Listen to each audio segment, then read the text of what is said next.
Y así lo hizo. Después de manejar como 10 veces frente a la cafetería, hubo un estacionamiento vacío. Todos en mayor o menor grado tenemos esa clase de batallas, ¿verdad? Pero hay una batalla que es mucho más siniestra y mortal. Es la batalla por la mente. Esta batalla es entre Dios y Satanás. Y el campo de batalla es nuestra mente, nuestra alma. Y todos quienes somos cristianos estamos en medio de esta batalla. Busque 2 Corintios 10, los versos del 3 al 5. Pues aunque estamos en la carne, no militamos según la carne.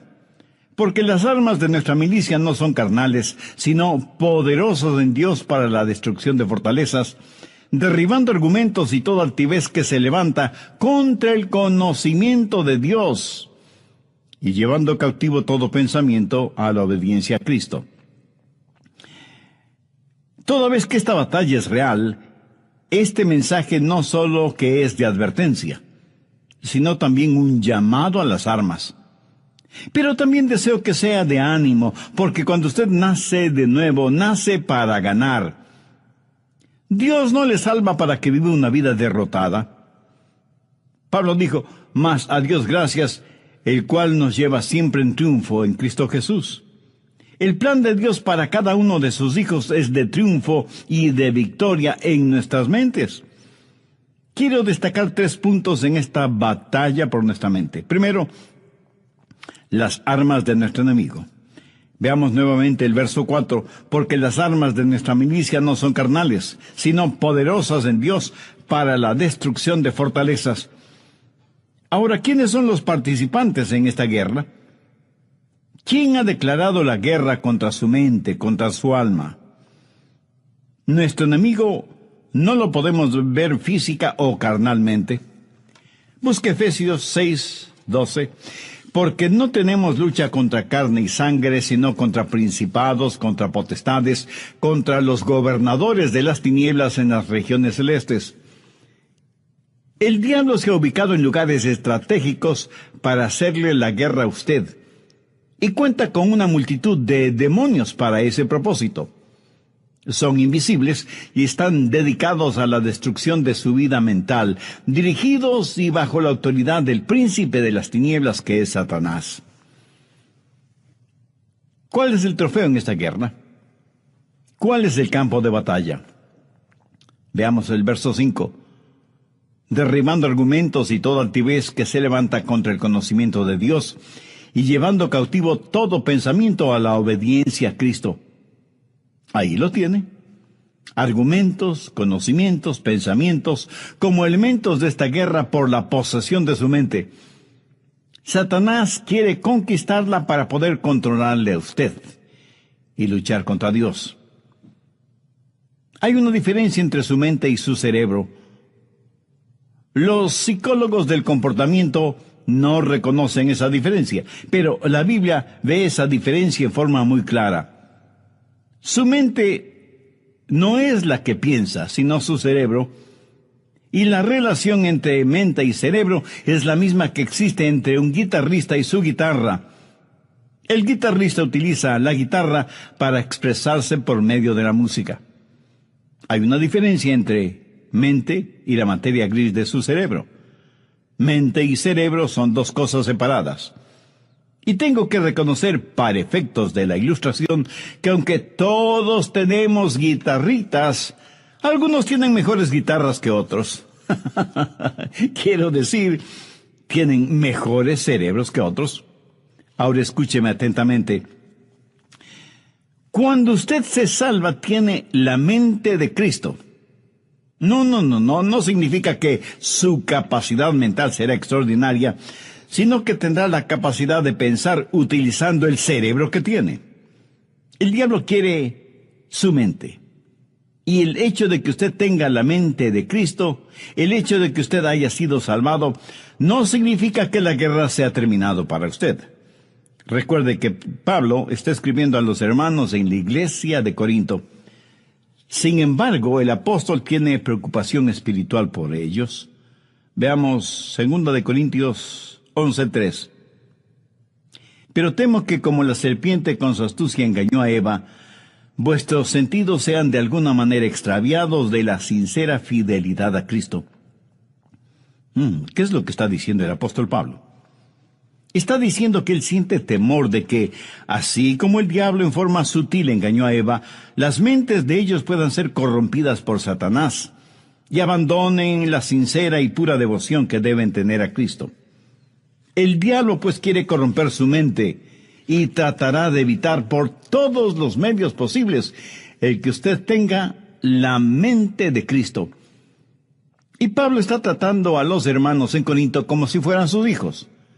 Mire lo que dice en el verso 2 del capítulo 11, segunda de Corintios. Porque os celo con celo de Dios, pues os he desposado con un solo esposo, para presentaros como una virgen pura a Cristo. Ahora, ¿qué significa esto de celo de Dios? Usted sabe, los celos pueden ser buenos o malos. Hay un celo que puede destruir, y hay un celo que protege a aquellos que amamos. Los esposos, por ejemplo, deben ser celosos de tener una devoción pura por su esposa, por sus hijos. Y lo mismo es con las esposas en su devoción hacia su esposo e hijos. El celo protector mutuo es necesario dentro del hogar. Un padre amoroso quiere llevar hasta el altar matrimonial a su hija y entregársela al novio como una virgen pura.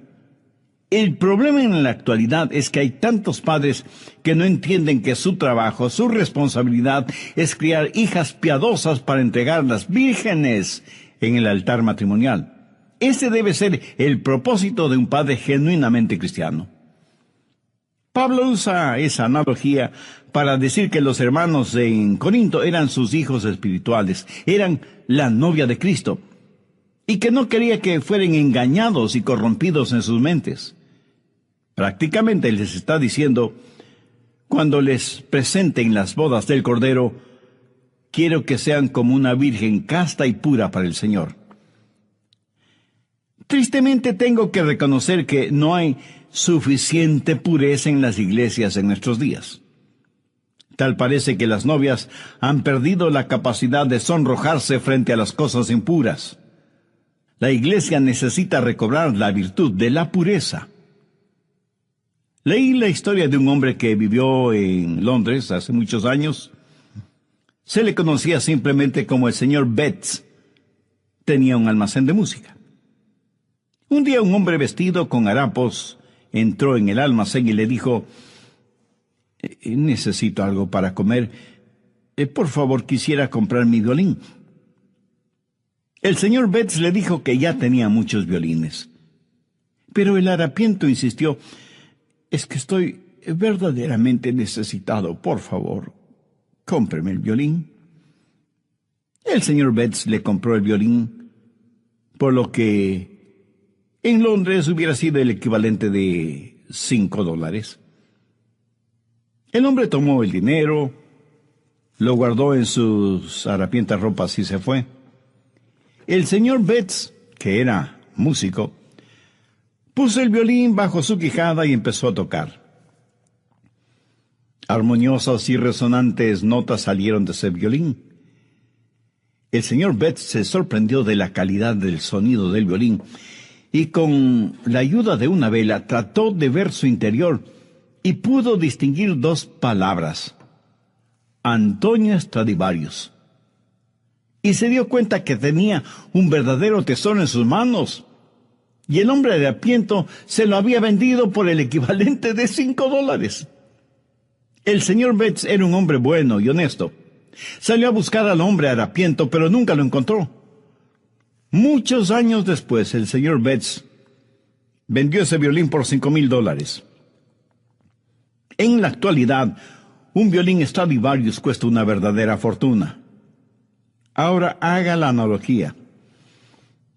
Algunos jóvenes se venden muy barato cuando permiten que sus cuerpos se conviertan en sucios objetos de placer sexual, en vez de cuidarse y guardarse para aquella persona con la cual se casará.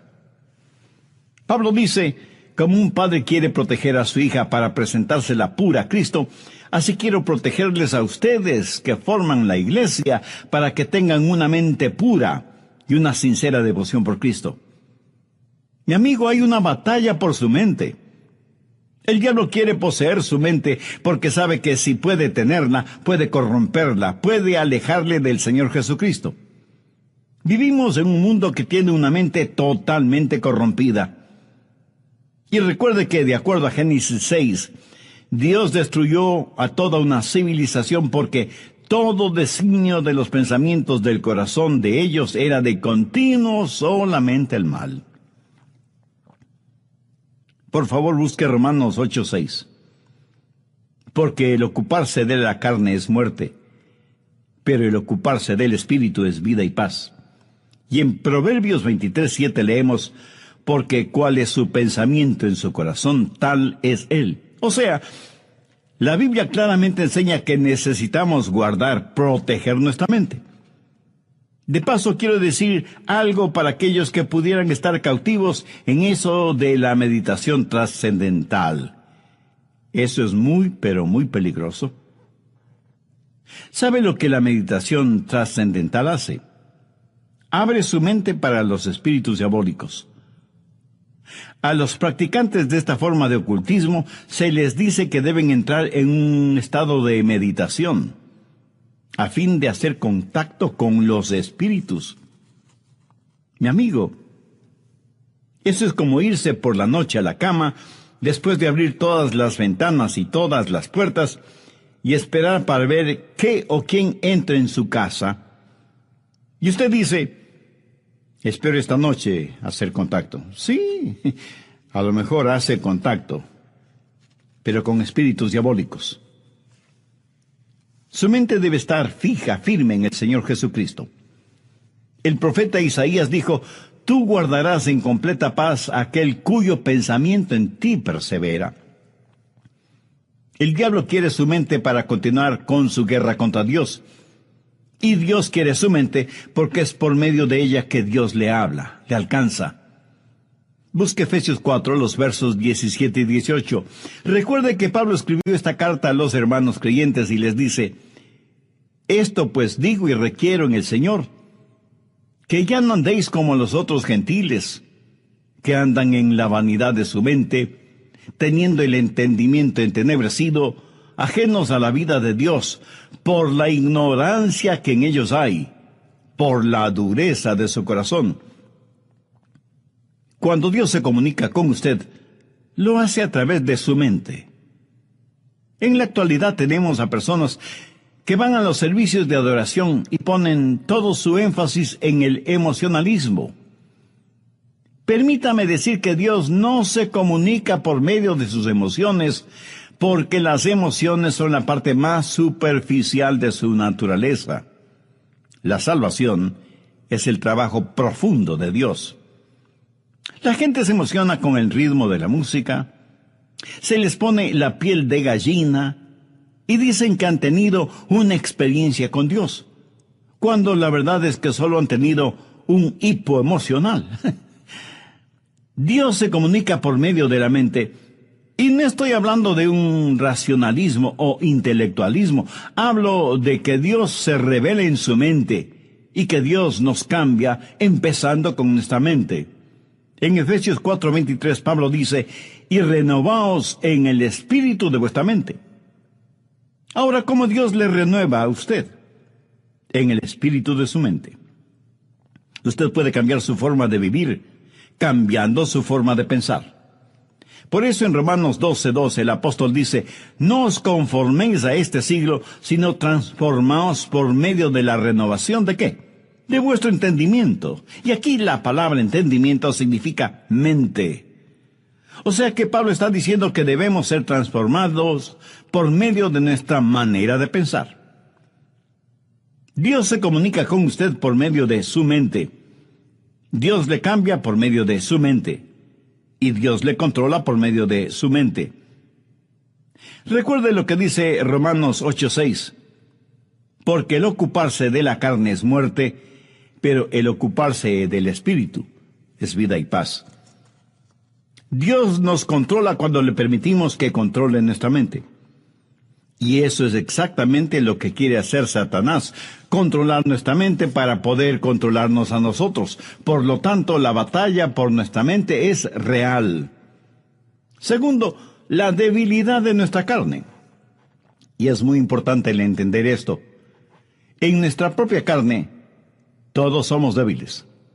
2 Corintios 10:3 dice, pues aunque andamos en la carne, no militamos según la carne. En otras palabras, su carne, o sea, su estado natural, de ninguna manera tiene lo que se requiere para tener un proceso mental correcto. Y porque vivimos en la carne, todos tenemos problemas, desilusiones, enfermedades. Todos experimentamos las cosas mundanas de la vida. Y no piense que porque usted es ya salvo, va a vivir en un planeta diferente, inmune a las realidades de la vida en la tierra. Algunas personas se encierran en monasterios pensando que así vivirán vidas santas. Se cuenta de un hombre que decidió entrar en un monasterio cuya regla principal era el silencio. Podían decir solo 2 palabras al año. Al cumplir el primer año fue llamado por el superior del monasterio, quien le dijo, ya tienes 1 año aquí y puedes decir tus 2 palabras. Y el hombre simplemente dijo, cama dura. Después del segundo año, sus 2 palabras fueron, mala comida. Al tercer año, y frente a su superior, dijo, me voy.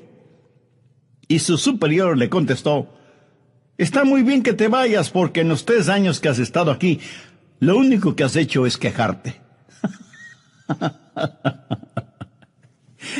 Aunque vivimos en la carne, no batallamos en la carne porque nuestra carne es débil. Y no estamos en guerra contra carne y sangre. Efesios 6, desde el verso 10 dice, por lo tanto, hermanos míos, fortaleceos en el Señor y en el poder de su fuerza. Vestíos de toda la armadura de Dios para que podáis estar firmes contra las acechanzas del diablo, porque no tenemos lucha contra sangre y carne, sino contra principados, contra potestades, contra los gobernadores de las tinieblas de este siglo, contra huestes espirituales de maldad en las regiones celestes. Deseo preguntarle, ¿quién controla sus pensamientos? Si todavía no tiene a Cristo en su corazón y su mente, el diablo los controla. Quiere cambiar esa realidad. Entonces le invito a orar de la siguiente manera. Querido Dios, deseo normar mi vida con pensamientos limpios, dignos, puros. Y solo tú puedes ayudarme. Soy pecador, no solo por lo que hago, sino por lo que pienso.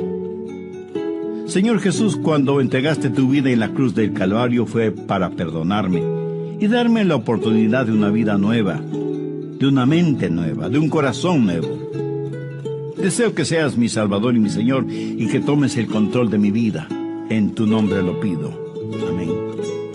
Mis amigos, nuestra batalla no es contra los partidos políticos, ni contra la oficina de impuestos, ni contra Hollywood, ni contra suegros, especialmente las suegras.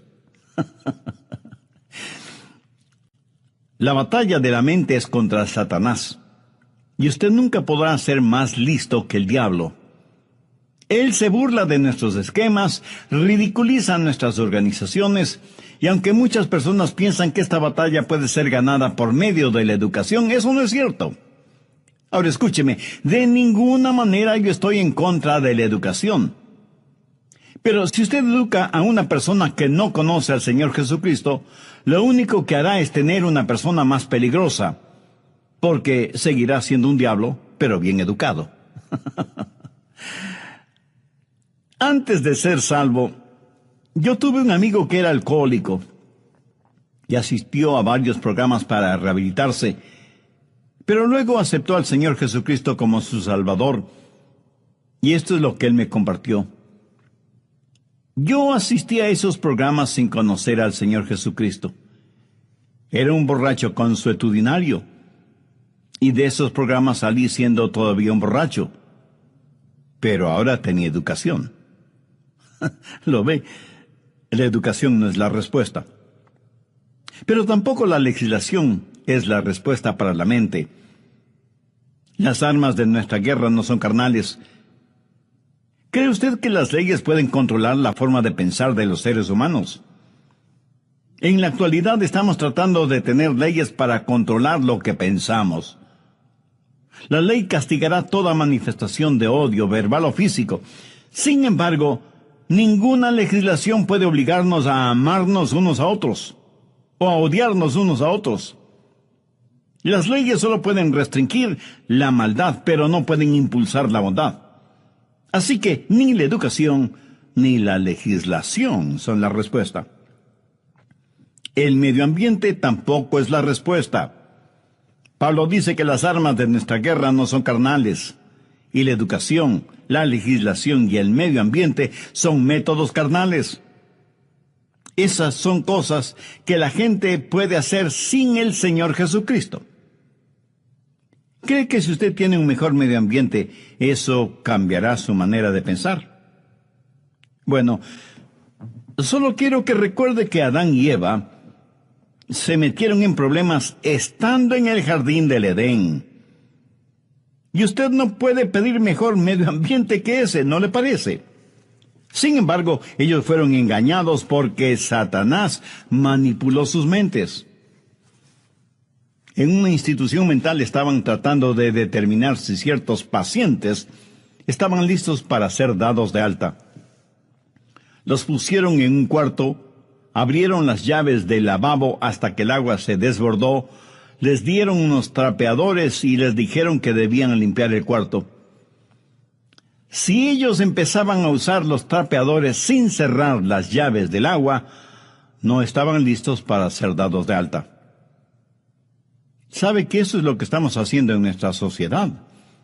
Estamos tratando de limpiarla, sin cerrar el flujo de agua. El problema está en nuestra mente, porque como pensamos, así somos. Y es de la mente, del corazón, que salen los actos de nuestra vida. En Lucas 6:45 leemos: el hombre bueno del buen tesoro de su corazón saca lo bueno, y el hombre malo del mal tesoro de su corazón saca lo malo, porque de la abundancia del corazón habla la boca. Tercero, las armas de nuestra batalla. Segunda de Corintios 10:4, porque las armas de nuestra milicia no son carnales, sino poderosas en Dios para destrucción de fortalezas. En los días de Pablo había una batalla. En un extremo estaba Pablo, y en el otro extremo el Imperio Romano. El Imperio Romano había estado en existencia por 700 años, y tenía privilegio y poder. Tenía sus legiones romanas, una poderosa fuerza naval, el Senado romano, la ley romana, y parecía que toda la maldad del imperio estaba atrincherada en Corinto, en las mentes y corazones de la gente. Todo esto en contra de Pablo, pequeño judío, pero con un corazón lleno de Jesús, declarando la guerra a toda esa maldad. ¿Quién ganaría esa pelea? Pablo. ¿Cómo? No con armas carnales. Pablo habla de fortalezas en el verso 4, y se refiere a armas que tácitamente son poderosas en Dios para la destrucción de fortalezas. Las murallas de esas fortalezas iban a ser derrumbadas.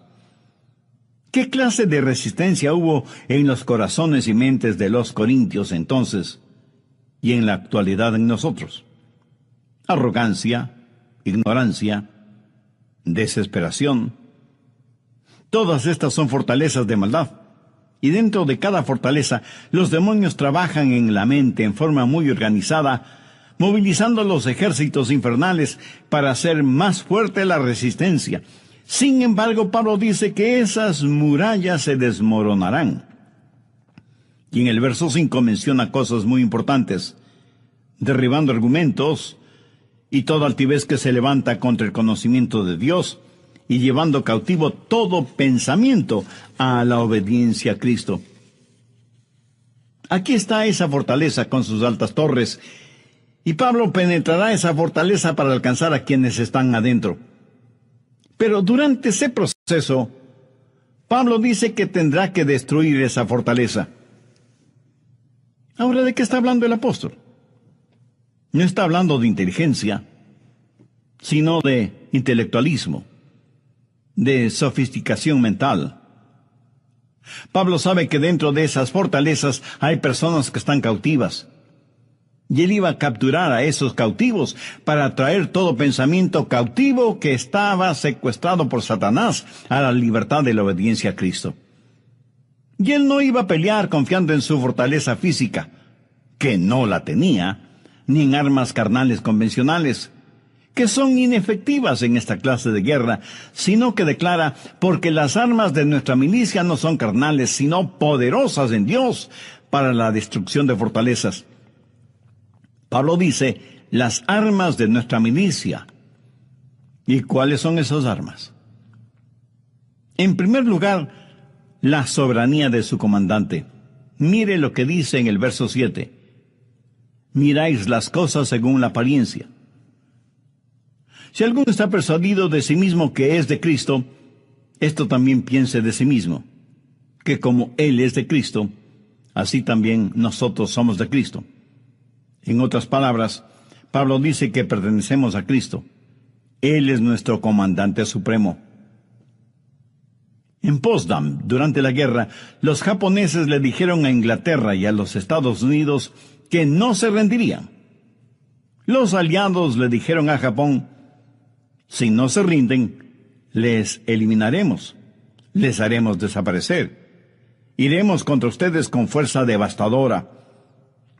Los japoneses dijeron, pelearemos contra ustedes. Las fuerzas aliadas bombardearon Hiroshima y Nagasaki con las primeras bombas atómicas utilizadas en la guerra.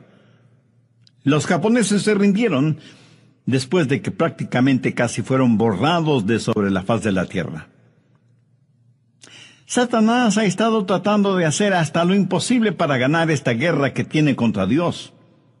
Cuando el Señor Jesucristo murió en el Calvario, fue como si hubiera dejado caer una bomba atómica sobre el diablo. Jesús dijo, ahora es el juicio de este mundo, ahora el príncipe de este siglo será echado afuera. Pero Jesús no solo es nuestro comandante supremo, sino que en segundo lugar tenemos su autoridad para hacer aquello que nos ha mandado hacer. En el verso 8 Pablo dice, porque aunque me gloría algo más todavía de vuestra autoridad, la cual el Señor nos dio para edificación y no para vuestra destrucción, no me avergonzaré. Aquí el apóstol está hablando de autoridad. ¿Pero qué es autoridad? Es el derecho legal de actuar en representación de otra persona. Jesús, quien ganó la guerra, nos ha dado ese poder legal. David, con su pequeña onda, y Dios, se enfrentó al gigante Goliat y lo mató. Yo, francamente, preferiría tener una pequeña onda y la ayuda de Dios que la espada de Goliat sin Dios. Jesús nos da esa autoridad. Anote al margen Lucas 10, los versos 19 y 20, que registran las siguientes palabras del Señor Jesús. He aquí os doy potestad de hollar serpientes y escorpiones, y sobre toda fuerza del enemigo, y nada os dañará. Pero no os regocijéis de que los espíritus se os sujeten, sino regocijaos de que vuestros nombres están escritos en los cielos. Jesús dice que como hijos suyos tenemos poder, tenemos autoridad sobre todas las huestes diabólicas, pero que no debemos envanecernos ni regocijarnos por eso. No debemos ser orgullosos de tener esa autoridad, sino que nuestro gozo verdadero debe ser el saber que nuestros nombres están escritos en los cielos. Escúcheme, no es cuánto sabe usted sobre el diablo lo que le libera. Es su conocimiento del Señor Jesucristo lo que le dará la verdadera libertad. No hemos sido llamados a ser creyentes cazadores de fantasmas espirituales. La Biblia dice que debemos resistir al diablo, no que debemos cazarle. Así que no solo tenemos que entender, en primer lugar, que tenemos un soberano que es nuestro comandante, Y en segundo lugar, que tenemos su autoridad para llevar a cabo sus órdenes. Y en tercer lugar, que hay la certeza de nuestro valor, de nuestro coraje, de nuestra osadía espiritual. Veamos una vez más 2 Corintios 10, los versos del 8 al 11. Porque aunque me gloríe algo más todavía de vuestra autoridad, la cual el Señor nos dio para edificación y no para vuestra destrucción, no me avergonzaré, para que no parezca como que os quiero amedrentar por cartas. Porque a la verdad, dicen, las cartas son duras y fuertes, mas la presencia corporal débil y la palabra menospreciable. Eso tenga en cuenta tal persona, que así como somos en la palabra por cartas, estando ausentes, lo seremos también en hecho, estando presentes. ¿Qué motivó a Pablo a escribir estas palabras? Bien, veamos brevemente el trasfondo del asunto. Algunas personas decían que Pablo siempre estaba escribiendo cartas duras y fuertes, pero que cuando él estaba presente, tenía más bien un carácter débil. Decían, el león no es tan feroz como lo pintan. Y Pablo tiene que asegurarles que tanto como era fuerte y duro en sus cartas, lo mismo sería en forma personal, cuando estuviera entre ellos. Pero les dice algo más, que pertenecía a Cristo, y que Cristo había ya ganado las batallas por él, que Cristo mismo le había dado autoridad, y que debido a esas circunstancias tenía el valor y el poder para ganar esta batalla de la mente. Por favor, escúcheme con atención. Lo que usted piense, eso es lo que será. Chuck Swindoll está en lo correcto cuando afirma que la actitud de una persona lo es todo. Una vez que usted ha recuperado la fortaleza de su mente, necesita de inmediato protegerla, resguardarla. En Proverbios 4:23 leemos, sobre toda cosa guardada, guarda tu corazón, porque de él mana la vida. En los aeropuertos de las más grandes ciudades metropolitanas del mundo, las medidas de seguridad son realmente impresionantes. Sensibles detectores metálicos avisan al personal correspondiente si usted tiene en sus bolsillos llaves, monedas o cualquier otro objeto metálico. Detectan anillos, aretes, collares, pulseras, relojes. Y en la actualidad las cámaras de rayos X pueden ver la totalidad del cuerpo humano, por si alguien trata de llevar oculto entre su ropa íntima algún objeto o sustancias prohibidos. A veces pienso que sería formidable el tener esos sofisticados detectores a la entrada de las iglesias para detectar el pecado. Pero si tal cosa fuera posible, estoy seguro que nadie quisiera entrar en las iglesias, ni siquiera sus pastores. En Filipenses 4:8 Pablo dice, por lo demás, hermanos, todo lo que es verdadero, todo lo honesto, todo lo justo, todo lo puro, todo lo amable, todo lo que es de buen nombre, si hay virtud alguna, si algo digno de alabanza, en esto pensad. Dios nos hizo de tal manera para que no podamos pensar en dos cosas distintas al mismo tiempo. Permítame explicar de esto. Si usted está pensando en algo que es bueno y correcto, de ninguna manera puede pensar al mismo tiempo en algo malo e incorrecto. Y usted no tiene que ser inteligentísimo para ver la lógica de esta declaración. Y aunque ya lo he mencionado varias veces, usted es lo que piensa. Proverbios 23:7 dice, porque cuál es su pensamiento en su corazón, tal es él. Proteja su mente. Tenga al Señor Jesús como el punto central de su mente. No permita que el diablo le robe la devoción de su corazón puro hacia el Señor Jesucristo. Viva permanentemente enamorado de Jesús y jamás se avergüence de confesar su amor por Él. ¿Se avergüenza usted de confesar su amor, de declarar su amor por la persona que verdaderamente ama? Estoy seguro que no. Cuando sus pensamientos, su corazón están enfocados, centralizados en el Señor Jesucristo, ya no habrá espacio para pensamientos sucios, lujuriosos, malvados, orgullosos, pervertidos, que constantemente nos bombardean. Y si alguien me pregunta, Pastor Rogers, ¿cómo empiezo todo ese proceso?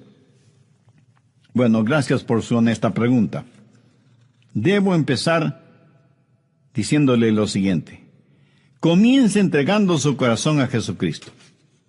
Pablo en 2 de Corintios 4:4 dice, en los cuales el Dios de este siglo cegó el entendimiento de los incrédulos, para que no les resplandezca la luz del Evangelio de la gloria de Cristo, el cual es la imagen de Dios. Verá, su mente sin Cristo es realmente ciega a las cosas espirituales. No quisiera que Dios removiera esa ceguera espiritual al entregar su corazón a Jesús. Si todavía no es salvo, no quisiera hacer esa decisión este mismo momento. 11:3. Pero temo que como la serpiente con su astucia engañó a Eva, vuestros sentidos sean de alguna manera extraviados de la sincera fidelidad a Cristo. ¿Qué es lo que está diciendo el apóstol Pablo? Está diciendo que él siente temor de que, así como el diablo en forma sutil engañó a Eva, las mentes de ellos puedan ser corrompidas por Satanás y abandonen la sincera y pura devoción que deben tener a Cristo. El diablo pues quiere corromper su mente y tratará de evitar por todos los medios posibles el que usted tenga la mente de Cristo. Y Pablo está tratando a los hermanos en Corinto como si fueran sus hijos. Mire lo que dice en el verso 2 del capítulo 11, 2 de Corintios. Porque os celo con celo de Dios, pues os he desposado con un solo esposo, para presentaros como una virgen pura a Cristo. Ahora, ¿qué significa esto de celo de Dios? Usted sabe, los celos pueden ser buenos o malos. Hay un celo que puede destruir. Y hay un celo que protege a aquellos que amamos. Los esposos, por ejemplo, deben ser celosos de tener una devoción pura por su esposa, por sus hijos. Y lo mismo es con las esposas en su devoción hacia su esposo e hijos. El celo protector mutuo es necesario dentro del hogar. Un padre amoroso quiere llevar hasta el altar matrimonial a su hija y entregársela al novio como una virgen pura. El problema en la actualidad es que hay tantos padres que no entienden que su trabajo, su responsabilidad es criar hijas piadosas para entregarlas vírgenes en el altar matrimonial. Ese debe ser el propósito de un padre genuinamente cristiano. Pablo usa esa analogía para decir que los hermanos en Corinto eran sus hijos espirituales, eran la novia de Cristo, y que no quería que fueran engañados y corrompidos en sus mentes. Prácticamente les está diciendo, cuando les presenten las bodas del Cordero, quiero que sean como una virgen casta y pura para el Señor. Tristemente tengo que reconocer que no hay suficiente pureza en las iglesias en nuestros días. Tal parece que las novias han perdido la capacidad de sonrojarse frente a las cosas impuras. La iglesia necesita recobrar la virtud de la pureza. Leí la historia de un hombre que vivió en Londres hace muchos años. Se le conocía simplemente como el señor Betts. Tenía un almacén de música. Un día un hombre vestido con harapos entró en el almacén y le dijo, necesito algo para comer. Por favor, quisiera comprar mi violín. El señor Betts le dijo que ya tenía muchos violines. Pero el harapiento insistió, es que estoy verdaderamente necesitado. Por favor, cómpreme el violín. El señor Betts le compró el violín, por lo que en Londres hubiera sido el equivalente de $5. El hombre tomó el dinero, lo guardó en sus harapientas ropas y se fue. El señor Betts, que era músico, puso el violín bajo su quijada y empezó a tocar. Armoniosas y resonantes notas salieron de ese violín. El señor Betts se sorprendió de la calidad del sonido del violín y con la ayuda de una vela trató de ver su interior y pudo distinguir dos palabras: Antonio Stradivarius. Y se dio cuenta que tenía un verdadero tesoro en sus manos. Y el hombre de Harapiento se lo había vendido por el equivalente de $5. El señor Betts era un hombre bueno y honesto. Salió a buscar al hombre harapiento, pero nunca lo encontró. Muchos años después, el señor Betts vendió ese violín por $5,000. En la actualidad, un violín Stradivarius cuesta una verdadera fortuna. Ahora haga la analogía. Algunos jóvenes se venden muy barato cuando permiten que sus cuerpos se conviertan en sucios objetos de placer sexual, en vez de cuidarse y guardarse para aquella persona con la cual se casará.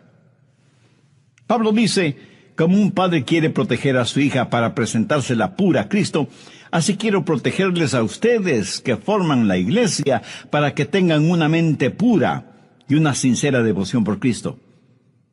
Mi amigo, hay una batalla por su mente. El diablo quiere poseer su mente porque sabe que si puede tenerla, puede corromperla, puede alejarle del Señor Jesucristo. Vivimos en un mundo que tiene una mente totalmente corrompida. Y recuerde que, de acuerdo a Génesis 6, Dios destruyó a toda una civilización porque todo designio de los pensamientos del corazón de ellos era de continuo solamente el mal. Por favor, busque Romanos 8:6. Porque el ocuparse de la carne es muerte, pero el ocuparse del Espíritu es vida y paz. Y en Proverbios 23:7 leemos, porque cuál es su pensamiento en su corazón, tal es él. O sea, la Biblia claramente enseña que necesitamos guardar, proteger nuestra mente. De paso, quiero decir algo para aquellos que pudieran estar cautivos en eso de la meditación trascendental. Eso es muy, pero muy peligroso. ¿Sabe lo que la meditación trascendental hace? Abre su mente para los espíritus diabólicos. A los practicantes de esta forma de ocultismo se les dice que deben entrar en un estado de meditación, a fin de hacer contacto con los espíritus. Mi amigo, eso es como irse por la noche a la cama, después de abrir todas las ventanas y todas las puertas, y esperar para ver qué o quién entra en su casa. Y usted dice, espero esta noche hacer contacto. Sí, a lo mejor hace contacto, pero con espíritus diabólicos. Su mente debe estar fija, firme en el Señor Jesucristo. El profeta Isaías dijo, tú guardarás en completa paz a aquel cuyo pensamiento en ti persevera. El diablo quiere su mente para continuar con su guerra contra Dios. Y Dios quiere su mente porque es por medio de ella que Dios le habla, le alcanza. Busque Efesios 4, los versos 17 y 18. Recuerde que Pablo escribió esta carta a los hermanos creyentes y les dice, esto pues digo y requiero en el Señor, que ya no andéis como los otros gentiles, que andan en la vanidad de su mente, teniendo el entendimiento entenebrecido, ajenos a la vida de Dios, por la ignorancia que en ellos hay, por la dureza de su corazón. Cuando Dios se comunica con usted, lo hace a través de su mente. En la actualidad tenemos a personas que van a los servicios de adoración y ponen todo su énfasis en el emocionalismo. Permítame decir que Dios no se comunica por medio de sus emociones, porque las emociones son la parte más superficial de su naturaleza. La salvación es el trabajo profundo de Dios. La gente se emociona con el ritmo de la música, se les pone la piel de gallina y dicen que han tenido una experiencia con Dios, cuando la verdad es que solo han tenido un hipo emocional. Dios se comunica por medio de la mente, Y no estoy hablando de un racionalismo o intelectualismo. Hablo de que Dios se revela en su mente y que Dios nos cambia empezando con nuestra mente. En Efesios 4:23 Pablo dice, y renovaos en el espíritu de vuestra mente. Ahora, ¿cómo Dios le renueva a usted? En el espíritu de su mente. Usted puede cambiar su forma de vivir, cambiando su forma de pensar. Por eso en Romanos 12:12 el apóstol dice, no os conforméis a este siglo, sino transformaos por medio de la renovación ¿de qué? De vuestro entendimiento. Y aquí la palabra entendimiento significa mente. O sea que Pablo está diciendo que debemos ser transformados por medio de nuestra manera de pensar. Dios se comunica con usted por medio de su mente. Dios le cambia por medio de su mente. Y Dios le controla por medio de su mente. Recuerde lo que dice Romanos 8:6. Porque el ocuparse de la carne es muerte, pero el ocuparse del espíritu es vida y paz. Dios nos controla cuando le permitimos que controle nuestra mente. Y eso es exactamente lo que quiere hacer Satanás, controlar nuestra mente para poder controlarnos a nosotros. Por lo tanto, la batalla por nuestra mente es real. Segundo, la debilidad de nuestra carne. Y es muy importante el entender esto. En nuestra propia carne, todos somos débiles. 2 Corintios 10:3 dice, pues aunque andamos en la carne, no militamos según la carne. En otras palabras, su carne, o sea, su estado natural, de ninguna manera tiene lo que se requiere para tener un proceso mental correcto. Y porque vivimos en la carne, todos tenemos problemas, desilusiones, enfermedades. Todos experimentamos las cosas mundanas de la vida. Y no piense que porque usted es ya salvo, va a vivir en un planeta diferente, inmune a las realidades de la vida en la tierra. Algunas personas se encierran en monasterios pensando que así vivirán vidas santas. Se cuenta de un hombre que decidió entrar en un monasterio cuya regla principal era el silencio. Podían decir solo 2 palabras al año. Al cumplir el primer año fue llamado por el superior del monasterio, quien le dijo, ya tienes 1 año aquí y puedes decir tus 2 palabras. Y el hombre simplemente dijo, cama dura. Después del segundo año, sus 2 palabras fueron, mala comida. Al tercer año, y frente a su superior, dijo, me voy. Y su superior le contestó, está muy bien que te vayas, porque en los 3 años que has estado aquí, lo único que has hecho es quejarte.